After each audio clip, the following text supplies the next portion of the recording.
உக்ரைனுக்கு எதிரான போரில் ரஷ்ய படையில் இணைந்து பணியாற்றிய கேரளாவை சேர்ந்த இளைஞர் உயிரிழந்ததை அந்நாட்டில் உள்ள இந்திய தூதரகம் உறுதி செய்துள்ளது. ஐரோப்பிய நாடான உக்ரைன் மீது ரஷ்யா போர் தொடுத்துள்ளது. 2 ஆண்டுகளை கடந்தும் போர் நீடித்து வரும் சூழலில் அமெரிக்கா, பிரிட்டன் உள்ளிட்ட நாடுகள் உக்ரைனுக்கு ஆதரவாக துணை நிற்பதுடன் ஆயுத உதவிகளையும் வழங்கி வருகின்றன. இந்நிலையில் ரஷ்யாவில் வசிக்கும் வெளிநாட்டினரை அந்நாட்டு ராணுவம் உக்ரைனுக்கு எதிரான போரில் சட்டவிரோதமாக பயன்படுத்துவதாக குற்றச்சாட்டு எழுந்தது.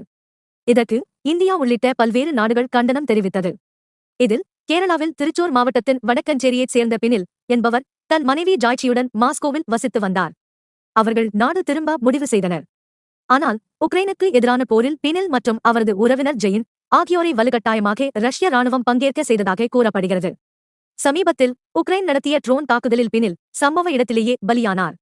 அவரது உறவினர் ஜெயின் படுகாயங்களுடன் மீட்கப்பட்டு மாஸ்கோ மருத்துவமனையில் சிகிச்சைக்காக அனுமதிக்கப்பட்டுள்ளார். இதை அங்குள்ள இந்திய தூதரகமும் உறுதிப்படுத்தியுள்ளது.